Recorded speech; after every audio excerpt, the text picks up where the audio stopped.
the beginning of the Edwardian era, the boys of Britain were in danger. Unhealthy, unmotivated, and under bad influences. They were in trouble and needed help. Many feared that if they didn't get it, the nation's morality would be fatally undermined, and the empire would rapidly decline and fall. Salvation came in the unlikely shape of a book. It was written by a war hero, but was a manual for peace. It aimed to mould men, but celebrated being a boy. It influenced the lives of millions and introduced a code of common values around the globe.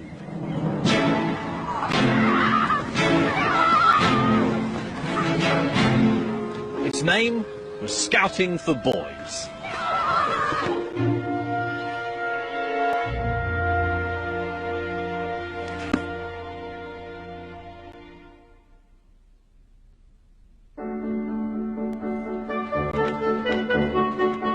The Scouts are a British institution, so much part of the national consciousness that we imagine they've been going forever. But actually, Scouting didn't win over the nation's affections gradually. It was an overnight sensation. It all began in 1908 with a best-selling handbook. In the 20th century, only the Bible, the Quran and the thoughts of Chairman Mao sold more copies than Scouting for Boys. How to make buttons out of bootlaces.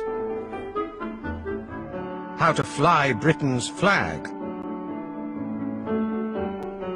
The boy who apes the man by smoking will never be much good. The book is definitely not the expression of a systematic ideology. Instead, it's a ragbag of disparate ideas held together only by the personality and experiences of one man. Scouting's maverick founder and Boer War hero, Robert Baden Powell.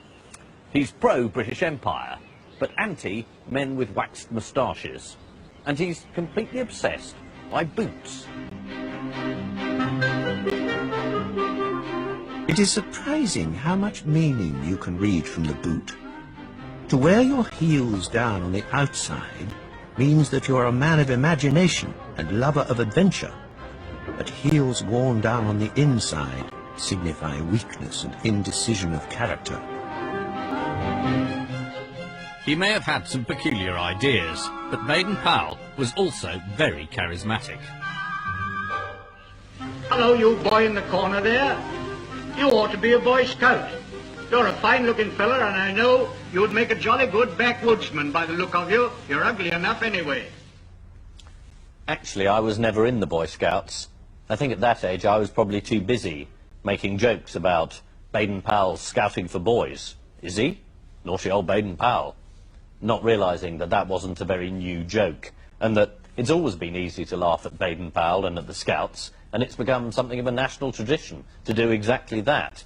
But I found rereading Scouting for Boys, it is an extraordinary book. It's very radical, and it addresses all sorts of issues that we think of as modern. Citizenship, what to do with disaffected youth, social responsibility. But it's very eccentric, very Edwardian, and very English. And that's what appealed then, and that's what appeals to me now. To try and get the measure of the man behind the movement, I'm off to see the current Lord Baden Powell. Hello. Hello. Nice to see you. Do come in. Here he comes. Very old-fashioned, isn't he? What's he doing? He's doing his daily exercises. I mean, there's no question he was quite a nutcase, really, in some ways. And throughout his life, he'd always got this thing that he had to keep himself up to scratch, as he called it. And he was quite preoccupied about personal health all the time. And you knew him? Well, Yes, I mean, I was a very little boy. Is that you? That's me at the age of 4. When my mother was having her second child, I was shoveled up to Kenya, and I spent 3 months with them. And all I remember is, like a lot of children, I was just like a rattling cage. I was always asking questions. It was, shut up, shut up. Oh, go and do something. Oh, go and play. But for the first time in my life, somebody said, oh, yes, I'll explain that to you. Yeah. And I do remember this incredible interest in little boys. I mean that in the nicest way. Yes, well, it's almost impossible to say it now. Yeah, I mean, absolutely. He could mentally bring himself down to their level and explain things to them in words of one syllable. As simple as that, really. The first step towards success in training your boy is to know something about boys in general. It is well to recall, so far as possible, what your ideas were when a boy yourself. Robert Baden Powell was born in 1857, the son of a professor of geometry at Oxford University, and the 8th in a family of 10 children. The kind of person who was going to invent the Boy Scouts, which is a very odd institution, I think, is the sort of boy who would have been thrown on his own resources, in a way, at an early age. Baden Powell, when he was only 3, lost his father. And he became obsessed with the idea of what was it that fathers say to boys that makes them manly later on. His widowed mother was, however, pushy enough to get him the best available training as a man. He was accepted on a scholarship to one of England's leading public schools, Charterhouse. Life here offered Baden Powell a wealth of new experiences. Most of them, however, well away from the classroom. Outside the school walls was the copse. It was here I used to imagine myself a backwoodsman, trapper and scout. I used to creep about warily, looking for signs and getting close-up observation of rabbits, squirrels, rats and birds. At Charterhouse, Baden Powell also witnessed a well-established scheme for turning feckless boys into responsible men. Baden Powell was influenced by the prefect system here. But it's not called prefects, is it? It's a monitorial system. A monitorial system, right. Yeah. So tell me, what is your role? What do you do? It's our duty to almost act as quasi-teachers when teachers aren't there. So it's our job to look after children and make sure that they're feeling comfortable within the school. We don't look at ourselves as policemen, we look at ourselves as carers. Right, that sounds a very, very thought-through line. Have you said it before? I've never said that before. In the Scouts, Baden Powell would transform prefects into patrol leaders. Give full responsibility and show full confidence in your patrol leaders. Expect a great deal from them, and you will get it. The whole ulterior object of this scheme is to form character in the boys, to make them manly, good citizens. Baden Powell would devise other ways to introduce the public school ethos into the Scouts. England's young gentlemen had long been taught that good sportsmanship was not just for the playing field, it was an attitude for the whole of life. The sentiment was expressed in a popular poem, Vitae Lampada, by Henry Newbolt. Scouting for Boys gives instructions for acting it out in a show.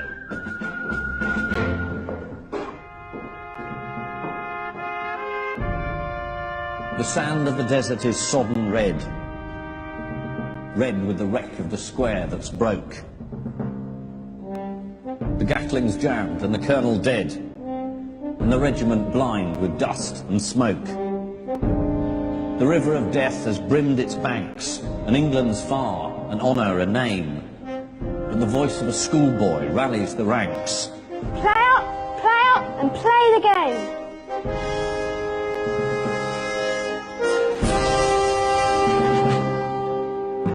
It's the ultimate Victorian public school poem, the equation of playing field and battlefield, the empire as a great game, all wrapped up in a sentimental hymn to decent, understated patriotism.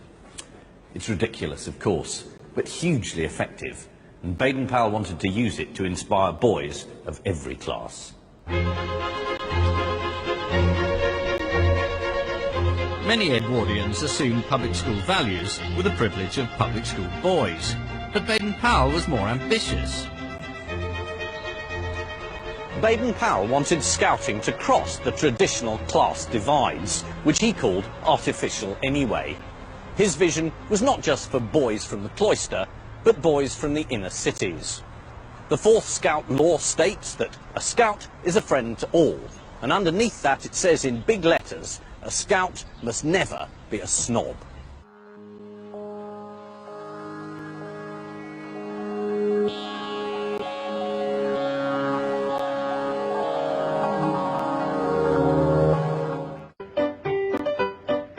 For a man of his class, Baden Powell's insistence that all scouts were equals may have been surprising, but it was genuine.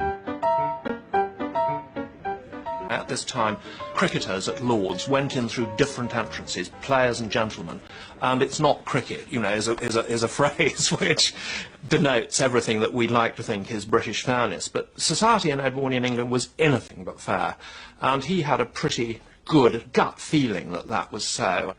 At the same time, he was frightened by the Labour Party. So he had these two sort of almost schizophrenic, opposite ideas motivating him. We are all socialists in that we want to see the abolition of the existing brutal anachronism of war and of extreme poverty and misery shivering alongside of superabundant wealth and so on. But we do not quite agree as to how it is to be brought about. Baden Powell was very worried by what he called professional agitators going around stirring up trouble. He writes, "There are a lot of men who go howling about their rights, who've never done anything to earn any rights. Do your duty first, and you'll get your rights afterwards." I was once accused of mistrusting men with waxed moustaches. Well, so to a certain extent I do. It often means vanity, sometimes drink.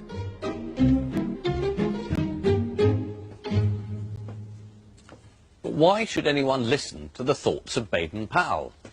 Well, because he was the most famous man in Britain. This is just the tip of the iceberg of all the merchandise devoted to celebrating Baden Powell. It's all here. There's the Baden Powell alarm clock, the Baden Powell shaving mirror, Baden Powell spoons, Baden Powell egg cup. There's an ostrich egg painted with the face of Baden Powell. The Baden Powell cigars. He'd have hated that, because he hated smoking. And it wasn't just artefacts, there was music to accompany them. Here we have the Baden Powell March, a patriotic song for our hero, BP. Hurrah, hurrah, hurrah, whiz bang, whiz bang. Lots of rhyming of the word fought with jolly good sort. Why was he so ridiculously famous? Well, he was the heroic defender of Mafeking, a small town in South Africa. Hurrah for BP, for holding a fort. Hurrah, hurrah, hurrah. He's just the right sort, our hero BP. Hurrah, hurrah, hurrah. Baden Powell was a surprise recipient of national fame and military glory. After school, he joined the army, and over the next 20 years, he served diligently right across the empire.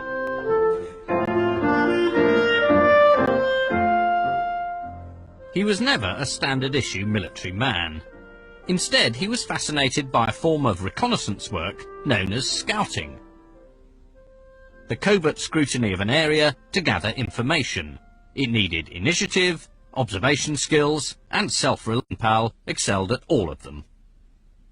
He gained a reputation as a bit of a maverick, but became one of the Army's youngest colonels. In 1899, the Boer War broke out.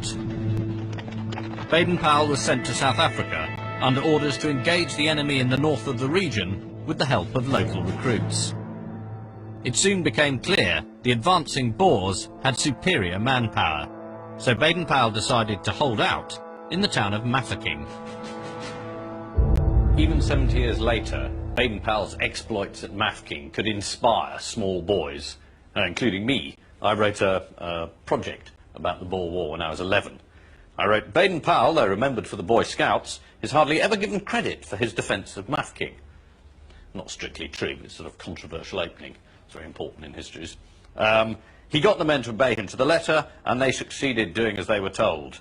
He baffled the enemy with bluff and tactics. And here he is, about to do it.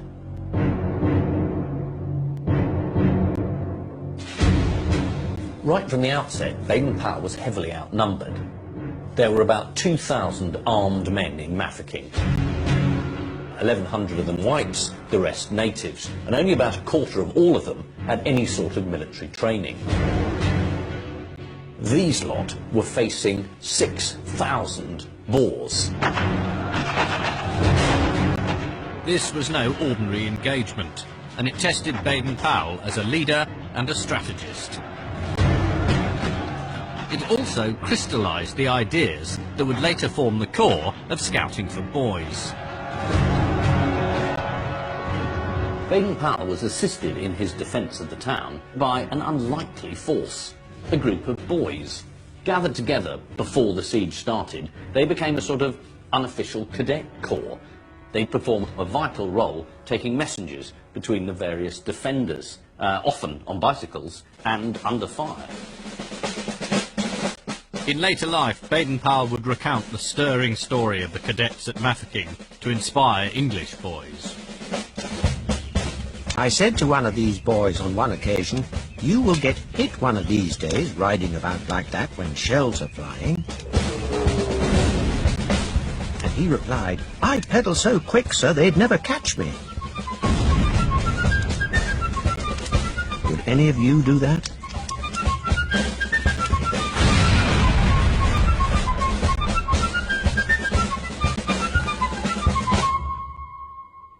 Much of Baden Powell's subsequent reputation was based not on his complex military strategies, but his use of tricks and ruses to try and fool the Boers into thinking the British were better equipped than they were.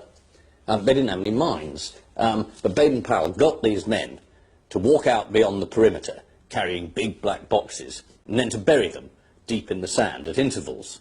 Then later on, he let off a stick of dynamite in the same area, and the Boers were convinced they were laying a minefield. Another of his tricks was to stake out all these posts along the front and then to have men moving between them as if they were laying barbed wire. They weren't, because they didn't have any barbed wire, but the Boers couldn't see that, and so they believed that the whole of this front here was fortified. Again, I mean, it was a sort of slightly bonkers, but a brilliantly effective ruse. Despite such daring innovations, Baden Powell's problems magnified. The town was shelled. Many were injured or died. Horses were killed for meat, and food was heavily rationed. Yet convinced he must lead by example, Baden Powell's positive attitude remained unshaken. People expect you to be able to give them an idea of how long they're going to be in this position and whether the food's going to hold out. And you effectively have to pretend to be omniscient. You have to be ultra calm. And Baden Powell had been a very successful amateur actor, and he knew what was required. He could act really cool. The siege lasted for 216 days, but throughout it, Baden Powell's performance, because in a sense that's what it was extraordinary. He managed to maintain not only a stiff upper lip, but a smile as well. When he wasn't pulling stunts against the Boers, he was putting on plays in the town or staging games. And when the public at home heard about his exploits, they glowed with pride. This was true British grit. Bravos for BP, ring, ring, the bells ring. Bravos, bravos, bravos. When Mafeking was finally relieved in May 1901, the nation erupted with joy. Baden Powell was proclaimed a national hero. To die for our duty, our fortune may be, and we'll never give in, said BP.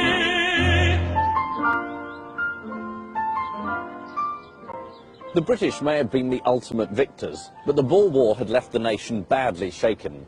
Mafeking was one redeeming highlight in an otherwise undistinguished colonial war. And one of the reasons the British Army performed so badly was that compared to the Boers, the healthy, outdoor farmers-turned-soldiers, the British troops had been weak and sickly. The Director General of the War Office had even issued a memo warning that between 40 and 60% of the men trying to enlist had been declared unfit for service. The Edwardian establishment was terrified that after a century of rapid industrialization, Western society might be, in their words, degenerating. A deeply influential book at the time was Max Nordau's Degeneration, which saw in modern urban culture a kind of frantic pace that he believed would lead to the decline of the West. The dead, carried off by heart and nerve diseases, are the victims of civilization, the consequences of states of fatigue and exhaustion, of the vertigo and whirl of our frenzied life. The Victorian factories had made the nation wealthy, but they'd also manufactured an urban underclass. Undernourished and under-exercised, their offspring were now the Edwardians' problem. And should be eradicated by enforced sterilisation.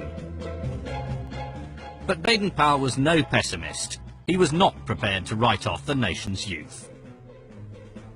When somebody's a great national hero, they're a great national hero to boys.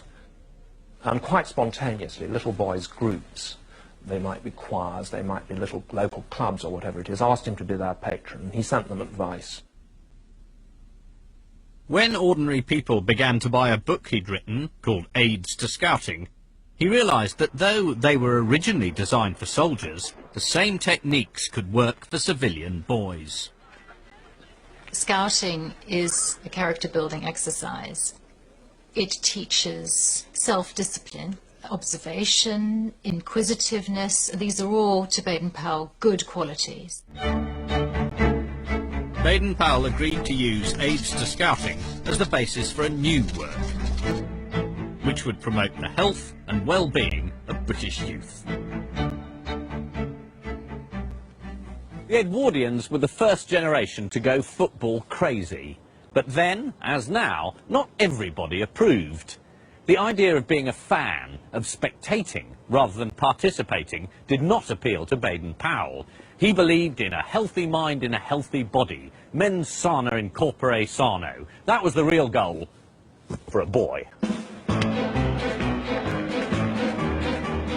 My heart sickens at thousands of boys and young men, pale and narrow-chested, hunched up, miserable specimens, smoking endless cigarettes, numbers of them betting, all of them learning to be hysterical as they groan or cheer in panic unison with their neighbours. For Baden Powell, physical and moral health went hand in hand. And when the men of Britain were strong, so was the country itself. No body part was neglected in the quest for national vitality. To be healthy and strong, you must keep your blood healthy and clean inside you. This is done by breathing in lots of pure, fresh air and by clearing out all dirty matter from inside your stomach, which is done by having a rear daily without fail. If there is any difficulty about it one day, drink plenty of good water and practice body twisting exercises. And all should be well.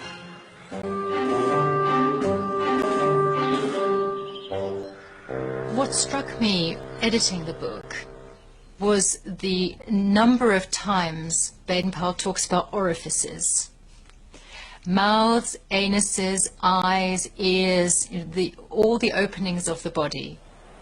It seems to me that this reflects Baden Powell's concern with national self-defense, with keeping the body of the nation disciplined and controlled, not allowing any inroads to disease and infection.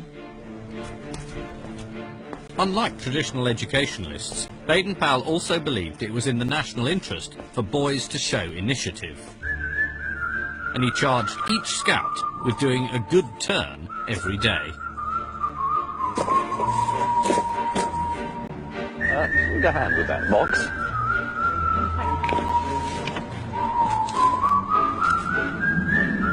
There we go.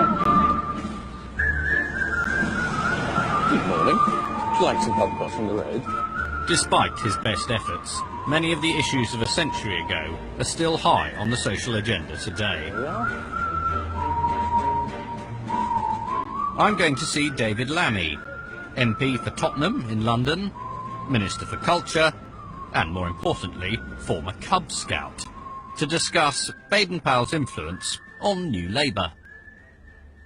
At what age did they get you, the Scouts? Oh God, 7? 7. Yeah. Right. Young. Yeah. And you, I mean, all joking apart, a pretty formative 4 years at that time. Oh yeah. I remember a particular week in which the whole purpose was to knock on people's doors to say, can we wash your car in the Cubs uniform? You'd get money. It was Bob a Job Week, Bob a wasn't Job it? Week. You get money for doing that. Yeah. But it was also, you know, this was bringing you into contact with the neighbourhood. Yeah. It was that or knock down ginger, we used to call it, where you knock on the door and run away. But this time you actually knocked on the door, you got some money, and you did something useful. And you did something useful. That's a great thing. The subtitle for Scouting for Boys is actually a handbook for instruction in good citizenship. Yeah. Now, I'm afraid he says, indifferent citizenship is, and always has been, the progeny of indifferent government. Yeah, I mean, well, I suspect what Baden Powell would say is that citizenship is not just something that's kind of learned in a classroom. Mm. It is something about being a citizen and learning that with a group of other people, yeah, and in a wider community. At one point, he's talking about socialism, and I hope he's nice about socialism. Is he nice? Well, he claims to be a socialist. Oh, good. At one point, which again I think would surprise a lot of people. He's less the sort of Tory hate figure that people imagined. You know, what Baden Powell was keen on was community. Mm. I suspect he had a kind of Gordon Brown sense of prudence and hard work. And of thrift. It's all in there. And of thrift and of duty. Yeah. So there's a lot there for Labour folk, but actually there's a lot there also for, you know, the kind of one nation Tory. But are the virtues Baden Powell encouraged in Scouts really as highly valued today? Baden Powell writes about boys just sort of loafing around on street corners smoking, doing nothing. And he said he wanted to teach them something useful. Now, what can you do? Do you do first aid? Yeah, on a number of camps, everyone has to know a certain amount of first aid from camp. Right, because in here he describes an incident where there was a woman and she was drowning in a pond in London, and there were 5 useless boys on the side who didn't save her because they couldn't swim and they couldn't do first aid. That wouldn't be you, would it? I've been trained in first aid to, well, a fairly moderate level, but we're given the skills so we know what to do in situations. Right, if I had a heart attack now, could one of you save my life? Probably. I'm hoping. I really am. By 1906, Baden Powell was convinced that his scheme could turn dissolute boys into decent citizens, and he began to write a version of what would become Scouting for Boys. But it took the help of a hard-nosed salesman to galvanise him and turn his modest proposal into a national sensation. Arthur Pearson was proprietor of the Daily Express and a media magnate of his day. Baden Powell, who had a suspicion of business people, also knew how the world worked, that he needed a man like Pearson. He didn't want to need him. In fact, he hated the idea of it. But without him, it couldn't happen. By summer 1907, Baden Powell had completed a first draft. He was now ready to put his theories into practice.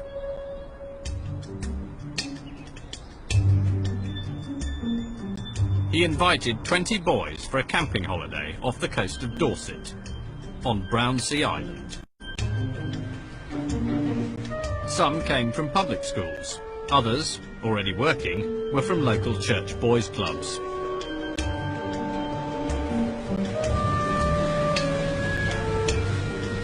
But for all of them, it was a unique opportunity. For Edwardian boys, the idea of camping on a small island conjured up images of exoticism and intrigue.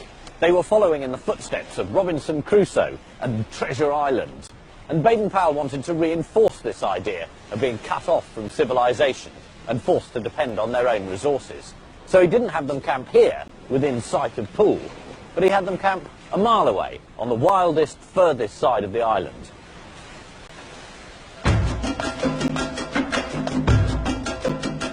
The native boys of the Zulu and Swazi tribes learn to be scouts before they're allowed to be considered men. When a boy is about 15 or 16, he is taken by the men of his village, stripped of all his clothes, and painted white from head to foot. He is given a shield and small spear, and he is turned out of the village and told that he will be killed if anyone catches him while he is still painted white. Many Edwardians had only a superior curiosity about other races, but some, like Baden Powell, had a genuine admiration for those they ruled. Within British imperial law, there was a social Darwinist ranking of the nations, in which, of course, British were at the top. But there were recognized to be certain noble tribes, noble peoples, who distinguished themselves by their muscle on the battlefield. Despite his admiration for some African traditions, Baden Powell thought better of sending British boys naked into the Dorset woods. Instead, he'd arranged for basic amenities to be provided on a small campsite. The trip was covered by a lot of the local newspapers, and clearly their editors were thrilled to have a national hero operating on their patch. This is the Bournemouth Guardian, and it explains how the camp was set up, and then says, "The boys are to learn how the experienced scout can find life wherever he may find himself, to taste the delights of wild adventure, and to track Red Indians." This being Dorset, there weren't actually any Red Indians, but there were pheasants.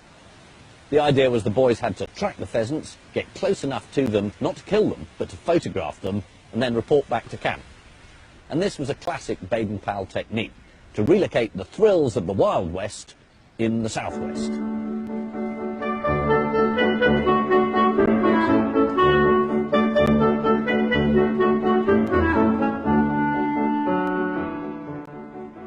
This is a set of extraordinary photographs taken on that first camp in 1907, and it shows the boys literally here taking part in the various exercises that Baden Powell had dreamt up.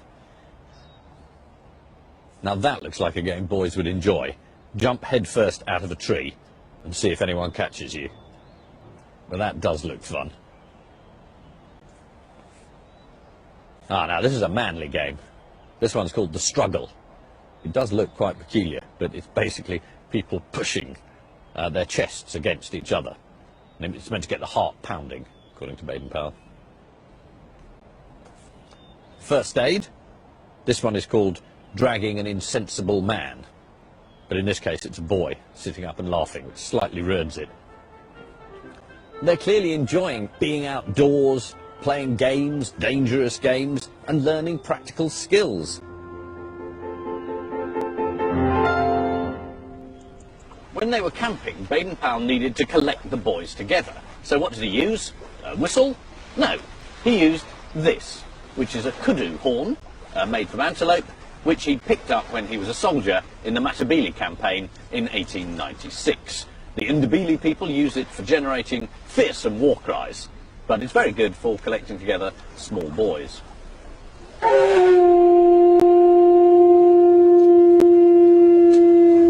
Gonyama, Gonyama, Ivubu, Yabu, Yabu, Ivubu, I.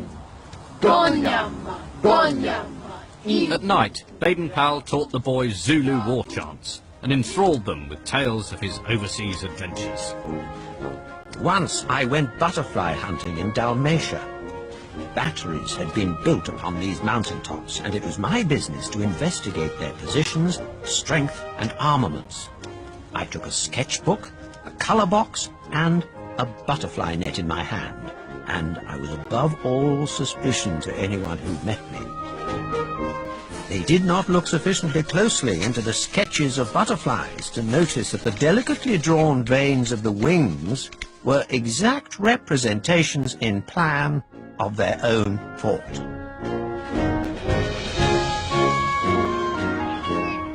In Scouting for Boys, Baden Powell includes a letter that one of the boys had written to him after the camp. The most important thing that a great many boys need to learn is to look at the bright side of things and to take everything by the smooth handle. I myself found that a great lesson, and I shall never find words enough to thank you for teaching me it. And that ethic of keep smiling through became a cornerstone of Scouting. Invigorated by the success of Brownsea, Baden Powell returned to civilization and to completing Scouting for Boys. His original manuscript is now kept here, at the Scout Association's headquarters at Gilwell Park in Essex. So this is it, the book that launched the entire movement. What, the manuscript for the book that launched it? There. Gosh, there it is, handwritten. I must say, I thought it would be more organised than this. I thought Baden Powell would have taken his own motto and been more prepared. I get the impression that he was just jotting down things as they came to him. I don't think he actually sat down and mapped out what he was going to do before he put pen to paper. I mean, these are the chapter headings here, and it says sort of, I don't know, chapter 3, campaigning, camp life, resourcefulness, colonial life, etc. Not terribly linked, are they? I mean, it is more or less, well, there'll be a bit of this and a bit of that. Yes, and to some extent that helped the readability of the book. It's one of those things that boys could dip into and dip out of, yes, as they fancied. This is a bit he's just torn out. And he's borrowed a bit of President Roosevelt's speech.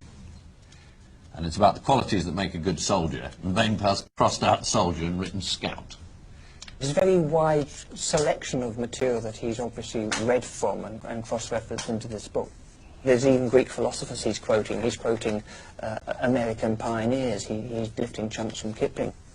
Ah, here we've got knots. To tie a knot seems to be a simple thing, and yet there are right ways and wrong ways of doing it.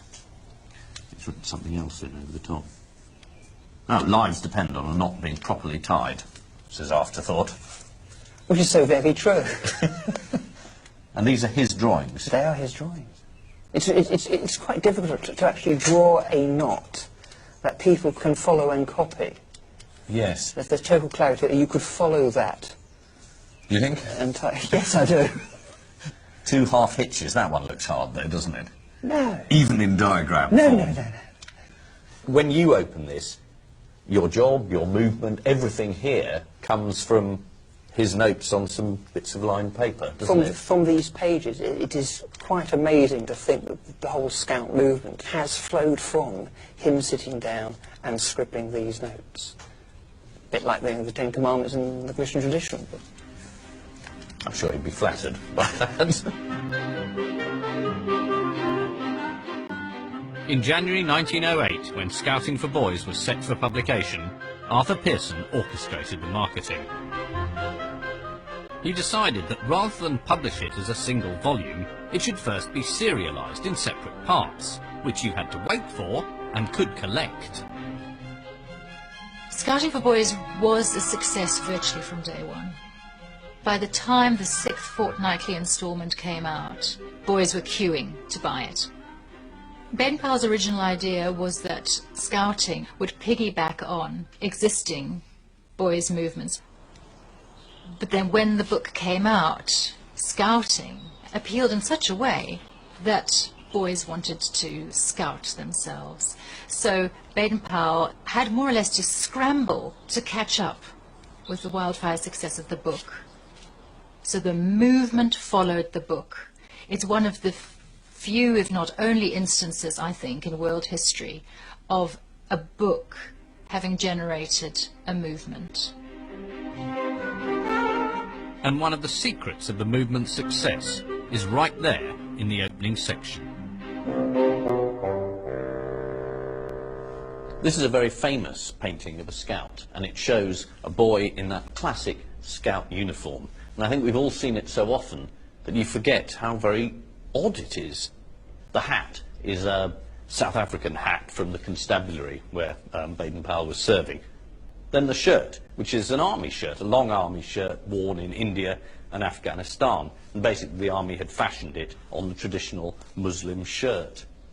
Shorts, which no one in this country wore at all. Parents had to sort of cut off long trousers to make them fit. So it's an odd collection of things, but Baden Powell always claimed they were all practical. The hat, you could carry water in. The shirts, if you put two of the shirts together and shove the staves that the scouts carry, they turn into a stretcher. The scarf turned into a sling, again for emergencies. Now the figure here on the right isn't a scout, but the suggestion is, in a fairly obvious way, that he's blessing the entire scout movement. Baden Powell also ordained a hierarchy of officers, invented a scout salute, and composed a scout oath. On my honour, I promise to do my duty to God and the King. I will try to help others, whatever it costs me. I know the scout law and will obey it. Crucially, the scout law wasn't a list of forbidden acts, but one of positive aims. A scout's honour is to be trusted. A scout is loyal. A scout's duty is to be useful and to help others. A scout is a friend to all and a brother to every other scout.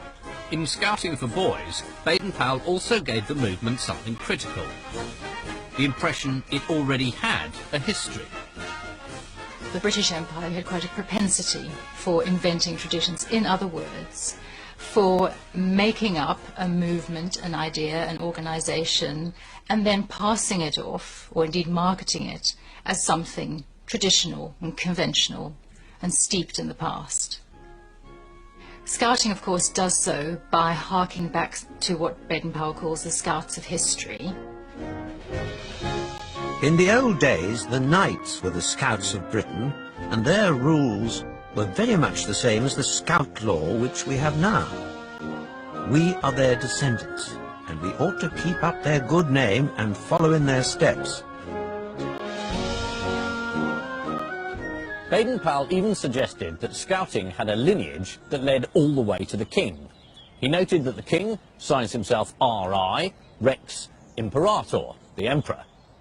He says, Imperator comes from two Roman words, im and perere, which together mean to prepare for, that is, to be prepared, which rather neatly makes the king the chief scout.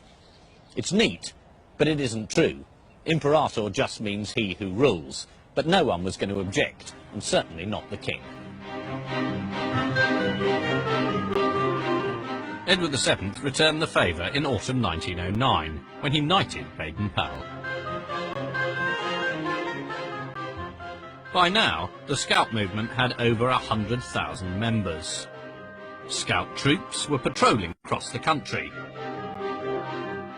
and a spin-off magazine was flying off the newsstands. Scout fever had gripped the nation. Scouting offered something special that other groups didn't.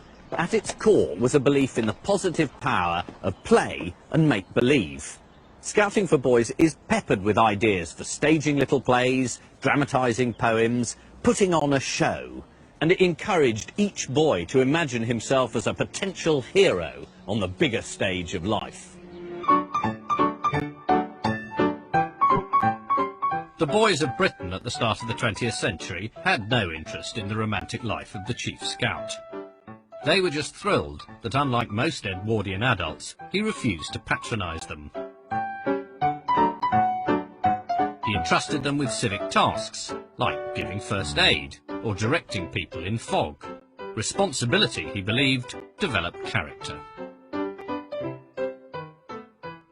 Of course, this had its funny side, and Baden Powell was the first to admit that his fad of scouting might appear ridiculous, and others were quick to join in the joke. This is a Punch cartoon from as early as 1909, which seems to be laughing at the idea of the scouts coming to the rescue. It shows a very small boy attempting to help a rather large lady across the beach, and he says, "Fear not, Grandma, no danger can befall you now, I'm with you." Yet crucially, it's titled Our Youngest Line of Defence, and this isn't any old lady, this is Mrs. Britannia, who stands for the entire British Empire, which the Scouts have been charged with saving. Remember that the Roman Empire 2,000 years ago was comparatively just as great as the British Empire of today. It fell at last, chiefly because the young Romans gave up soldiering and manliness altogether. Don't be disgraced like the young Romans, who lost the empire of their forefathers by being wishy-washy slackers without any go or patriotism in them. Edwardians were obsessed with the idea of losing the British Empire. When thinking of a really serious enemy like the Germans, most senior army officers were convinced that we might lose. And it would be the loss of the empire, even of our country, our national wealth. It would have been really a catastrophe. By 1914, a generation of boys had been immersed in the book's patriotism and primed to see themselves as literal protectors of the nation. Every boy ought to learn how to shoot and to obey orders, else he is no more good when war breaks out than an old woman, and merely gets killed like a squealing rabbit, unable to defend himself. So it might seem that the First World War was the call to arms which Baden Powell had been preparing for all along.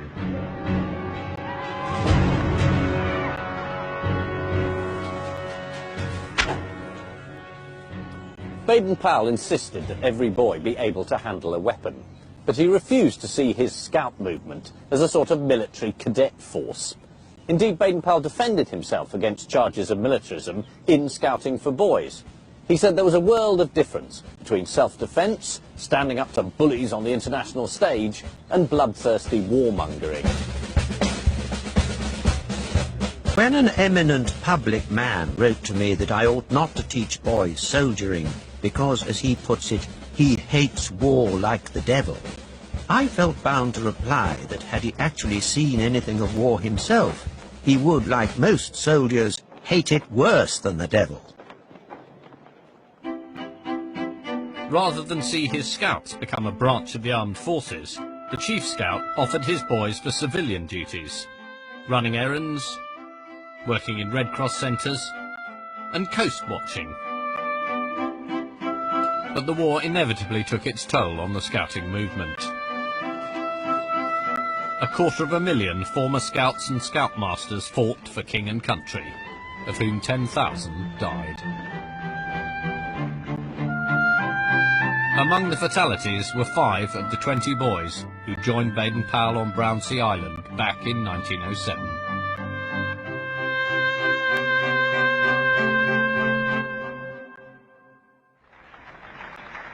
After the catastrophe of World War, Baden Powell decided that scouting had to become a force for world peace. The imperialism of the original handbook was soon eclipsed by the internationalist message of global scouting. That's what we're after, to try and breed in the next oncoming generation that spirit of friendship, comradeship, and goodwill, which is the true foundation for peace in the world. That hope proved illusory, but the scouting ideal continued throughout the 20th century, even though other youth movements with less worthy aims borrowed heavily from its trappings. The communist Soviet pioneers, the Italian young fascists, and infamously the Hitler Youth.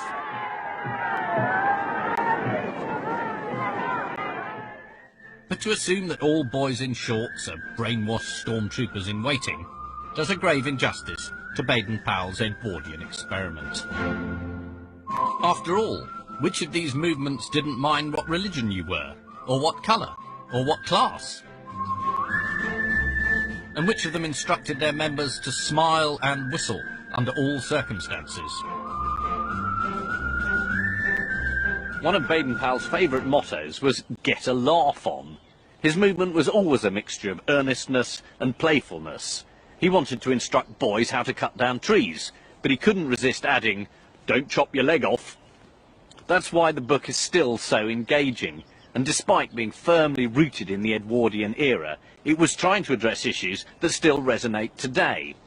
Inner city deprivation, boys without role models, unhealthy lifestyles, the need for citizenship. Amazingly, it's all in there, which is why, 100 years later, I think it's still worth saluting.